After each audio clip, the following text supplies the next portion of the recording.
प्रकृति के गोद में बसे संथाल परगना की सांस्कृतिक, आध्यात्मिक एवं वीर सपूतों की बलिदानी भूमि से मैं समस्त झारखंड वासियों को 70वें गणतंत्र दिवस की शुभकामनाएं देता हूं और आप सबका हार्दिक अभिनंदन करता हूं।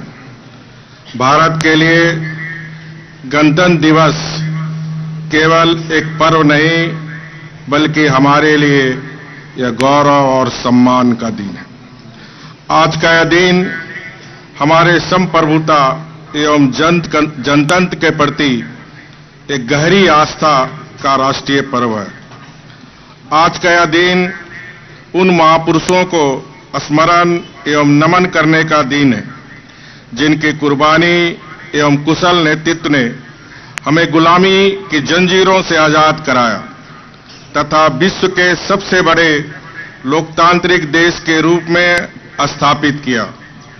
इस पावन अवसर पर मैं राष्ट्रपिता महात्मा गांधी, पंडित जवाहरलाल नेहरू, डॉक्टर राजेंद्र प्रसाद, नेताजी सुभाष चंद्र बोस, बाबा साहेब भीमराव अंबेडकर, मौलाना अब्दुल कलाम आजाद, सरदार वल्लभ भाई पटेल आदि राष्ट्र निर्माताओं को अपनी श्रद्धांजलि अर्पित करता हूं।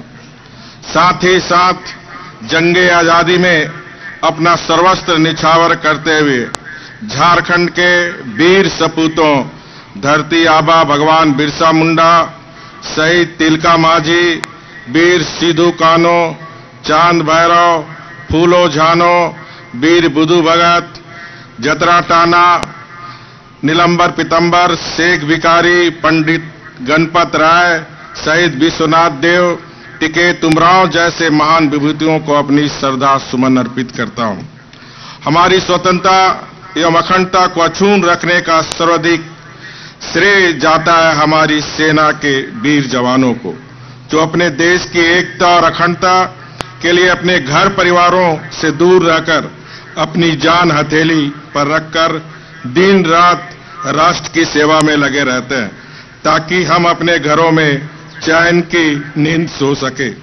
सेना के सभी जवानों के साथ साथ देश की सीमाओं पर तैनात सुरक्षा बलों को भी मैं अपनी और समस्त जनता की ओर से इस 70वें गणतंत्र दिवस की बहुत बहुत बधाई देता हूं। मेरे प्यारे राज्यवासियों, हमारे देश के संविधान निर्माताओं ने एक ऐसे समाज की परिकल्पना की थी जिसमें ना तो आर्थिक विषमता हो ना ही सामाजिक भेदभाव, जहां समाज का कमजोर से कमजोर व्यक्ति का भी अपना अधिकार सुरक्षित हो, जहां समस्त नागरिकों को विकास के समान अवसर उपलब्ध हो। संविधान की भावनाओं के अनुरूप हमने भी एक ऐसे झारखंड का निर्माण का सपना देखा जो भय, भूख और भ्रष्टाचार के साथ साथ उग्रवाद एवं अपराध मुक्त हो। आतंकवाद एवं उग्रवाद राज्य एवं देश दोनों के ही विकास मार्ग की सबसे बड़ी चुनौती है। हमने इन चुनौतियों का डटकर सामना किया है। वामपंथी उग्रवाद की समस्या से निपटने के लिए हमने कई सख्त कदम उठाए हैं, जिसका परिणाम है काफी कमी आई है। सरकार के सत प्रयासों का ही फल है कि उग्रवाद प्रभावित जिलों की संख्या 21 से घटकर 19 रह गई है तथा अति उग्रवाद प्रभावित जिलों की संख्या 16 से घटकर 13 हो गई है। पुनः समीक्षा के बाद उग्रवाद प्रभावित 19 जिलों में 3 जिला धनबाद, रामगढ़ एवं कोडरमा भी उग्रवाद जिलों से मुक्त हो गए हैं, जिसके अनुशंसा भारत सरकार से हम लोग की है। राज्य में नक्सलवाद की चुनौतियों से निपटने हेतु हमने बहुआयामी रुख अख्तियार करते हुए सुरक्षा उपायों को विकास कार्य से जोड़कर एक सकारात्मक राजनीति की शुरुआत की है। अब सुरक्षा बल नक्सलियों के खिलाफ अभियान के साथ साथ विकास कार्य में भी अपना योगदान दे रहे हैं। नक्सल प्रभावित इलाकों के विकास को दृष्टिपथ में रखते हुए इन क्षेत्रों में प्राथमिकता के आधार पर सड़कों का जाल बिछाया जा रहा, जिसमें स्थानीय लोगों का भी सहयोग प्राप्त हो रहा। मैं उन सभी विमुख युवाओं से आह्वान करता हूं कि वे हिंसा का त्याग कर देश और राज्य के विकास में अपना महत्वपूर्ण योगदान दें। विधि व्यवस्था एवं प्रशासन राज्य सरकार के ऐसे कर्तव्य हैं जिससे राज्य की छवि निखरती है या बिगड़ती है। सुदृढ़ विधि व्यवस्था से ही राज्य सरकार द्वारा संचालित कल्याणकारी एवं विकास की योजनाएं अपने लक्ष्य को प्राप्त करने में सफल हो सकती है और तभी राज्य एवं जनता का सर्वांगीण विकास हो सकता है। इन्हीं बातों को दृष्टिपथ में रखते हुए हमारी सरकार ने भ्रष्टाचार जैसी जटिल समस्याओं से निपटने के लिए कठोर कदम उठाए हैं। भ्रष्टाचार के विरुद्ध प्रभावी कार्रवाई हेतु निगरानी ब्यूरो झारखंड रांची को सुदृढ़ करते हुए भ्रष्टाचार निरोधक ब्यूरो झारखंड के रूप में पुनर्गठित किया गया। आमजनों की सुविधा हेतु रांची के अतिरिक्त हजारीबाग, जमशेदपुर, धनबाद, दुमका एवं पलामू में भी क्षेत्रीय कार्यालयों की स्थापना की गई है, जहां पर भ्रष्टाचार एवं घूसखोरी संबंधी मामलों में प्राथमिक दर्ज कराई जा सकती है। हमारे राज्य में कृषि और किसान दोनों का ही महत्वपूर्ण स्थान है। कृषि के क्षेत्र में विकास हमारी प्राथमिकता है तथा अन्नदाता किसानों की आय दुगुनी करना हमारा लक्ष्य है। इसी उद्देश्य की पूर्ति हेतु राज्य सरकार कृषि आशीर्वाद योजना प्रारंभ करने जा रही है, जिसका लाभ राज्य के 22,76,000 लघु और सीमांत किसान को मिलेगा। इस योजना के तहत पर एकड़ 5,000 रुपये हमारी सरकार पर एकड़ से लेकर 5 एकड़ तक के किसान जो मध्यम और लघु के किसान हैं, उनको बरसात के पहले अप्रैल मई से सीधे उनके खाते में पैसा जाएगी। ये योजना हम शुरू कर रहे हैं। राज्य के किसानों को नई और उन्नत तकनीकों से अवगत कराने हेतु अब तक राज्य के 76 किसानों को इजराइल दौरे पर भेजा गया। पिछले 24 किसानों का दल जो महिलाओं का था, जिन्हें इजराइल भेजा गया, जो पूर्ण रूप से महिला दल था, जिसमें 20 किसान संथाल परगना से है और इनमें से यहाँ कई उपस्थित है। यह न केवल कृषि के विकास बल्कि महिला सशक्तिकरण के दिशा में भी सरकार का एक सार्थक प्रयास है। इजराइल से उन्नत कृषि तकनीक सीखकर आए किसान भाई बहन अब राज्य के अन्य किसानों को ट्रेनिंग दे रहे हैं, जिसका लाभ आने वाले दिनों में मिलेगा। झारखंड देश का इकलौता ऐसा राज्य है जो किसानों के फसल बीमा का प्रीमियम भी भरता है। वर्ष 19-20 में भी राज्य के किसानों का मुफ्त फसल बीमा कराया जाएगा। राज्य में पहली बार global food and agriculture summit का आयोजन किया गया, जिसमें 7 देशों एवं 8 राज्यों के प्रतिनिधियों के साथ राज्य के 10,000 किसानों ने भाग लिया। इससे राज्य के किसानों को कृषि के अधिकतम तकनीकी के साथ साथ अपने उपज के बेहतर कीमत प्राप्त करने के उपायों की जानकारी प्राप्त हो सकी। पिछले 4 वर्षों में राज्य के कृषि विकास दर में 19.7% की वृद्धि, जिससे स्पष्ट है कि हमारे किसान सजग एवं प्रयत्नशील है और उनके आय दुगुनी करने से अब कोई नहीं रोक सकता।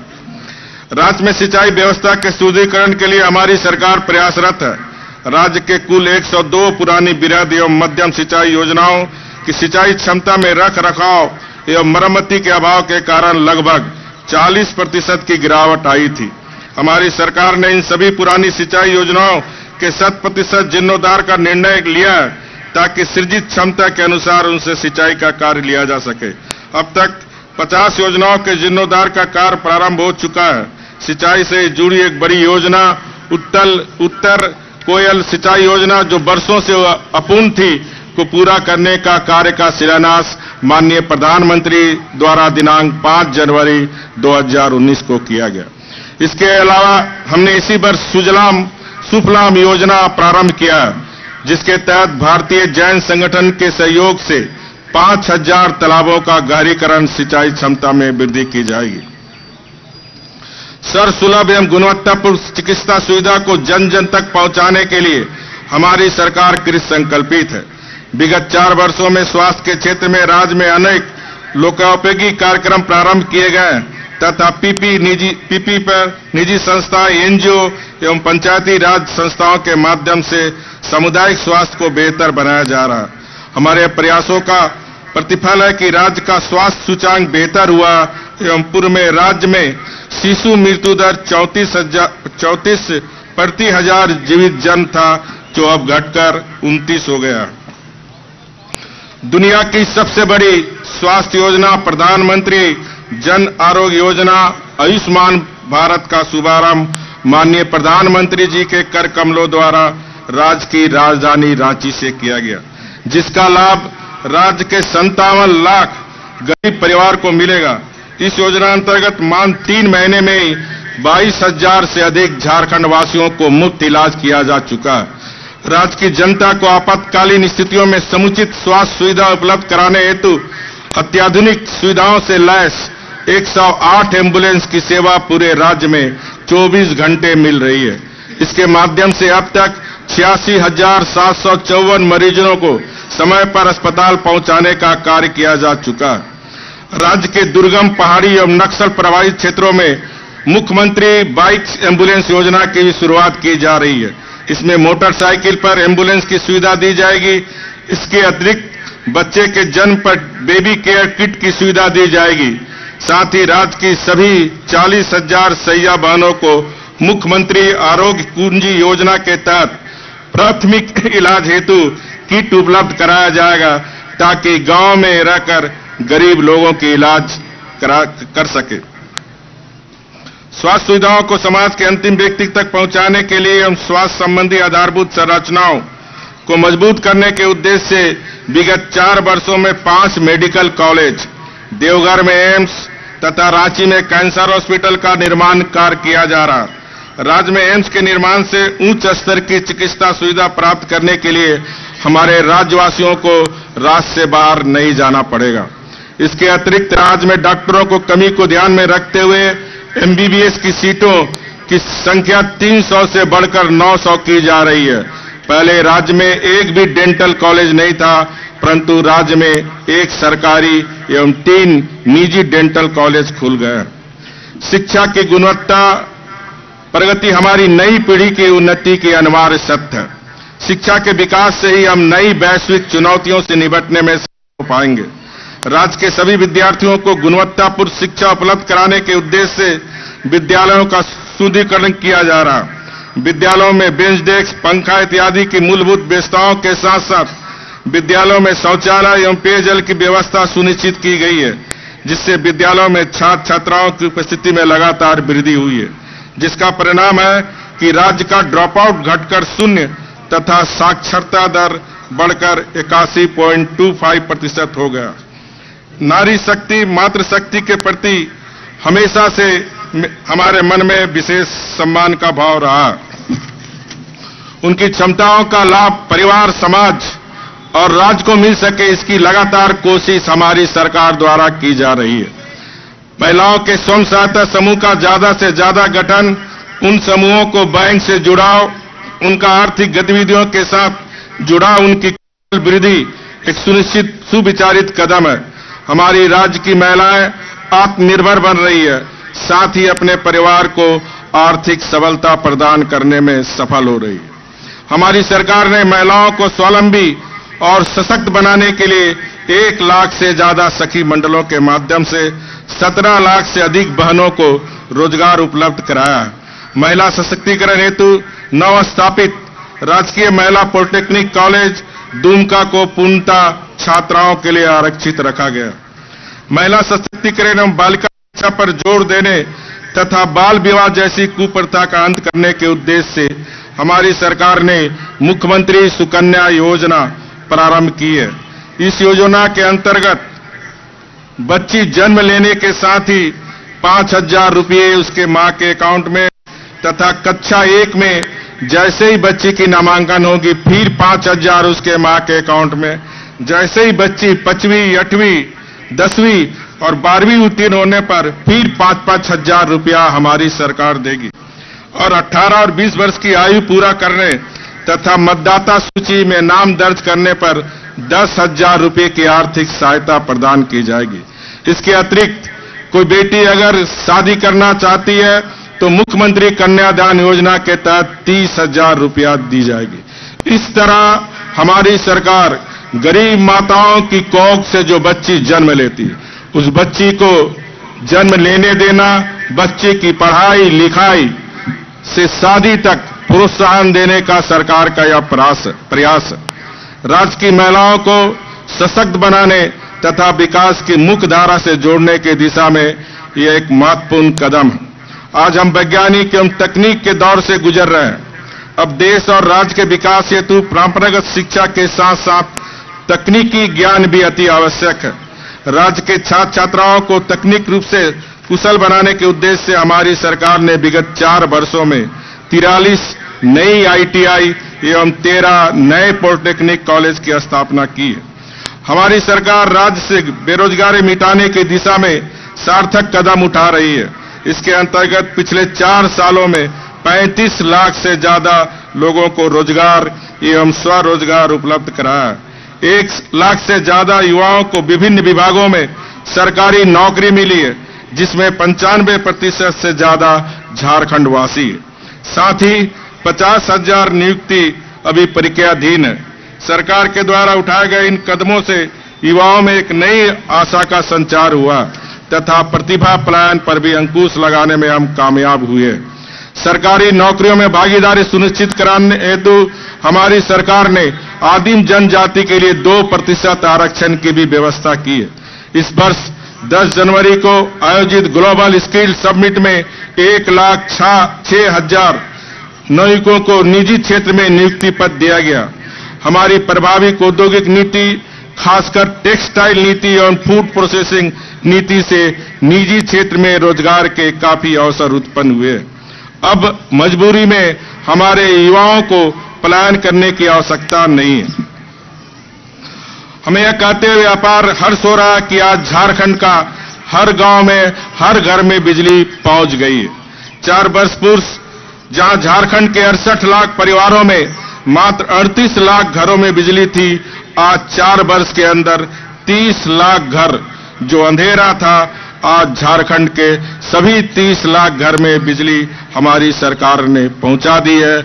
यानी झारखंड के 68 लाख परिवार तक बिजली पहुंच गई। हमारी सरकार राज्य को ऊर्जा हब बनाने के लिए वचनबद्ध है। इसी उद्देश्य से पतरातू वाष्प प्रतिष्ठान पतरातू में 4000 मेगावाट थर्मल प्लांट का काम चल रहा है। राज्य में अक्षय ऊर्जा के विकास हेतु भी हमारी सरकार प्रयत्नशील है। इसके अंतर्गत 530 सरकारी भवन में 13,175 मेगावाट क्षमता का सोलर पावर प्लांट का अधिष्ठान का कार्य पूर्ण कर लिया गया तथा 383 सरकारी भवनों में 5.135 मेगावाट क्षमता के सोलर प्लांट का अधिष्ठान कार्य प्रक्रियाधीन है, जो इस वर्ष तक पूर्ण कर लिया जाएगा। राज्य सरकार गठन के बाद से ही अनुसूचित जाति, अनुसूचित जनजाति तथा पिछड़े वर्ग का अधिकतम कल्याण हमारी प्राथमिकता रही है। इस हेतु झारखंड पुलिस में अब तक उपेक्षित रहे पहाड़िया समुदाय के लिए 2 बटालियन का गठन किया गया तथा राज्य में आदिम जनजाति के विकास के लिए आदिम जनजाति विकास प्राधिकार का भी गठन किया गया। वित्तीय वर्ष 2018-19 में अनुसूचित जनजाति क्षेत्र तथा अनुसूचित जाति विकास बजट का कुल आकार 24,410 करोड़ रुपए था। इस वित्तीय वर्ष में 19-20 के लिए 27,142 करोड़ रुपए, जो पिछले वर्ष की तुलना में 11.19% अधिक है। इसके अतिरिक्त राज्य के सभी गांवों में आदिवासी विकास समिति, ग्राम विकास समिति का गठन करने का निर्णय लिया गया है। यह समिति स्थानीय महत्व की छोटी छोटी योजनाएं जिसकी प्रकृत राशि 5 लाख रुपए तक का हो एवं क्रियान्वयन अवधि तक 1 वर्ष से कम हो का क्रियान्वयन कर सकेगी। इसके लिए वित्तीय वर्ष में 18-19 में 60 करोड़ रुपए उपलब्ध कराया गया था। इस वित्तीय वर्ष 19-20 में 120 करोड़ रुपए उपलब्ध कराया जाएगा ताकि अपना गांव, अपना काम स्वयं गांव के लोग मिलकर कर सके। इसके अतिरिक्त अनुसूचित जनजाति, अनुसूचित जाति, अल्पसंख्यक एवं पिछड़ा वर्ग के छात्र छात्राओं को बेहतर शैक्षणिक माहौल में गुणवत्तापूर्ण शिक्षा मिले, इसके लिए 143 आवासीय विद्यालय एवं 32 पहाड़िया द्वीपकालीन विद्यालयों का संचालन किया जा रहा। साथ ही साथ अनुसूचित जनजाति के छात्र छात्राओं को गुणात्मक शिक्षा प्रदान करने के उद्देश्य से 7 एकलव्य मॉडल आवासीय विद्यालय एवं 11 आश्रम विद्यालय, कुल 18 विद्यालय संचालित है। इनमें से 4 एकलव्य और आश्रम विद्यालय को सीबीएसई से संबद्धता प्राप्त हो गई है तथा शेष 14 के लिए वित्तीय वर्ष 2019-20 में कार्रवाई की जाएगी।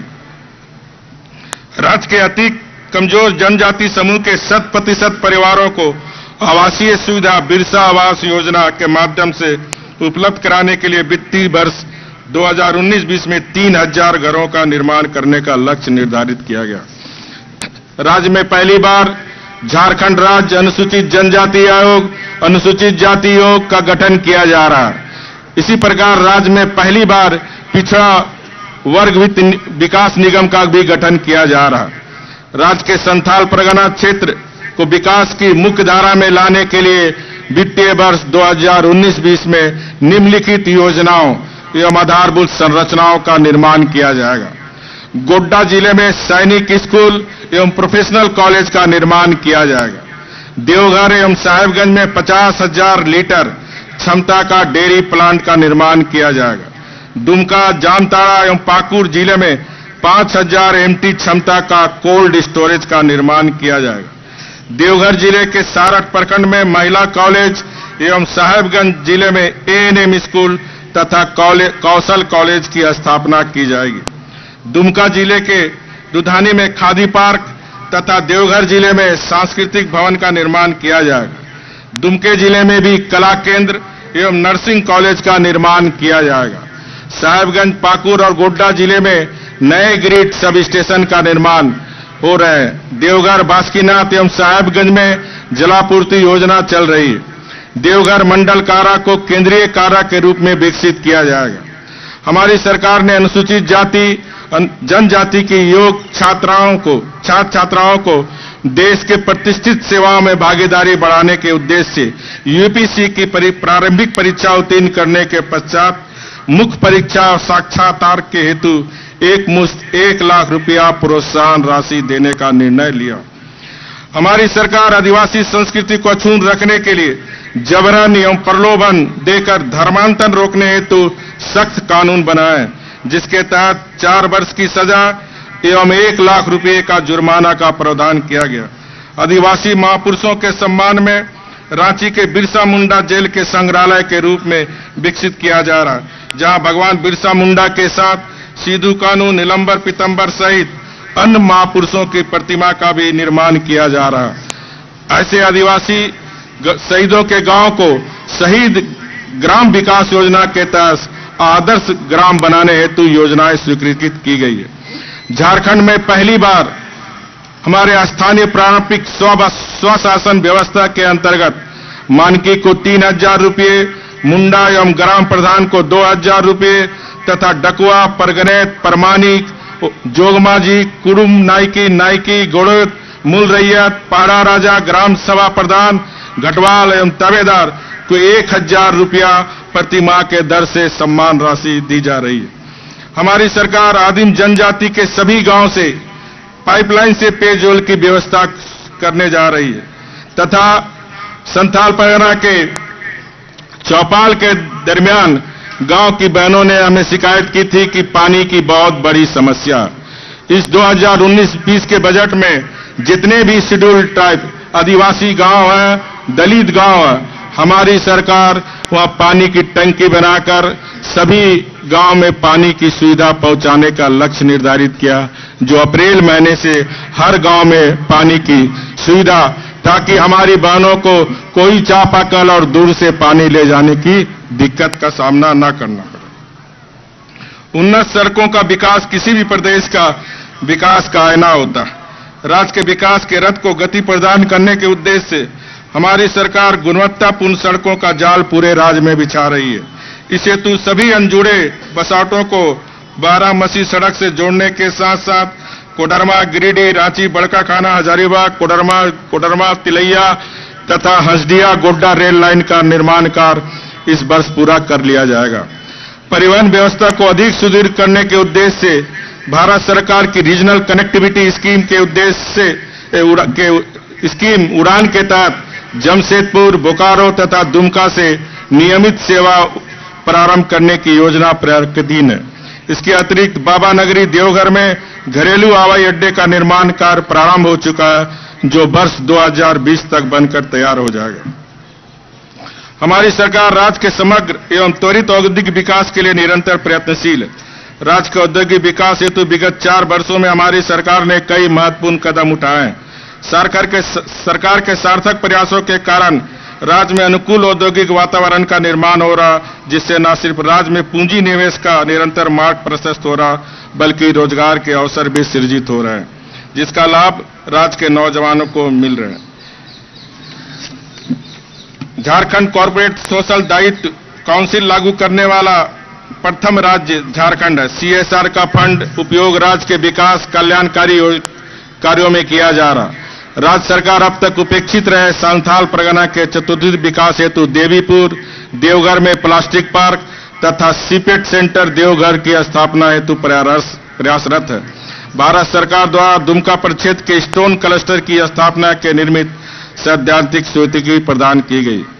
राज्य में पर्यटन को बढ़ावा देने हेतु गिरिडीह जिला अंतर्गत जलीय सूर्य मंदिर तथा झारखंडी धाम, साहेबगंज अंतर्गत शिव गादी धाम एवं पूर्वी सिंहभूम अंतर्गत बुरुडी डैम का पट्टिकीय विकास किया जा रहा। साथ ही रजरप्पा एवं पतरातू डैम को विश्वस्तरीय पर्यटक स्थल के रूप में विकसित किया जा रहा। लुगुबुरु मेले का राजकीय मेले का दर्जा दिया गया है एवं लुगुबुरु तीर्थ स्थल में मेडिसिन सेंटर एवं अतिथिशाला का निर्माण कराया गया। हमारी सरकार के प्रयासों से राज्य में देशी एवं विदेशी पर्यटकों की संख्या में काफी वृद्धि हुई है। अंत में जो यहाँ के जिला प्रशासन के द्वारा भी महिलाओं के सशक्तिकरण के दिशा में काफी अच्छे काम कर रहे हैं। सतुन सुतम के माध्यम से स्वयं सहायता समूह को आत्मनिर्भर बनाने के लिए, स्वावलंबी बनाने के लिए एक अभिनव प्रयोग उन्होंने किया, जिससे हमारी बहनें आत्मनिर्भर बन सके। और इसमें बहुत जल्द CSR मद से ओरमो पंचायत, गोपीकांदर एवं शिकारीपाड़ा में 2-2 करोड़ की लागत से 300 महिलाओं को एक साथ प्रशिक्षण एवं उत्पादन की व्यवस्था, जो हमारे कपड़ों, बच्चों को हम ड्रेस देते, अब हमारी ये बहनें सिएगी, ताकि हमारी आदिवासी परिवार में आर्थिक उन्नति आ सके। इसी तरह जल है जहान है के तहत 2500 कुएं दुमका में प्रारंभ किया गया है, जो प्राथमिकता के आधार पर कृषकों की आजीविका की बेहतरी और आय को दोगुनी करने की योजना। इसी तरह मसानजोर आने वाले समय में अंतर्राष्ट्रीय सुविधाओं से युक्त पर्यटक स्थल के रूप में विकसित किया जाएगा। बहुत जल्द मसानजोर में हम लोग पूरी राज्य सरकार की कैबिनेट वहां आयोजित की जाएगी, जहां मसानजोर को अंतर्राष्ट्रीय स्तर पर पर्यटक स्थल बनाने में विचार की जाएगी। मसानजोर रिव्यू फ्रंट नौयान एवं मोटर स्पोर्ट्स के बेहतरीन तरीके से विकसित किए जाने की सरकार की योजना है। इसके साथ साथ राज्य में जो हमारे गरीब चौपाल के दरमियान ये बातें आई, जो हमारे गांव के बूढ़ी या हमारी विधवा बहन या हमारा दिव्यांग जो वृद्धा पेंशन से वंचित थे, जो दिव्यांग पेंशन से वंचित थे, हम लोगों ने 1 लाख से ज्यादा संख्या बढ़ाने का हमने सामाजिक कल्याण विभाग को निर्देश दिया। और इसके साथ साथ महंगाई को देखते हुए हमारी सरकार नए साल के बजट में 600 रुपये से बढ़ाकर अब सभी सामाजिक सुरक्षा पेंशन, चाहे वृद्ध पेंशन हो, चाहे दिव्यांग पेंशन हो, चाहे विधवा पेंशन हो, सबको अप्रैल से 600 के जगह 1000 रुपया मिलना शुरू हो जाएगा। और अंत में मैं पुनः सबों को गणतंत्र दिवस की हार्दिक शुभकामनाएं देता हूं। आइए राष्ट्रीय पर्व के इस अवसर पर एक ऐसा झारखंड बनाने का संकल्प ले जो उन स्वप्नों एवं आशाओं के अनुरूप हो जिसके लिए काफी त्याग और बलिदान के बाद इस राज्य का सृजन हुआ था। मैं एक ऐसे झारखंड की परिकल्पना करता हूं जो गरीबी, बेरोजगारी, अशिक्षा एवं भ्रष्टाचार आदि से मुक्त हो और आत्मविश्वास से परिपूर्ण होकर विकास की ओर अग्रसर रहे। मैं आप सभी को आह्वान करता हूं कि इस परिकल्पना को साकार करने में आप सब अपनी सक्रिय भागीदारी निभाएं एवं वचनबद्धता दिखाएं। जय हिंद, जय झारखंड, जय भारत।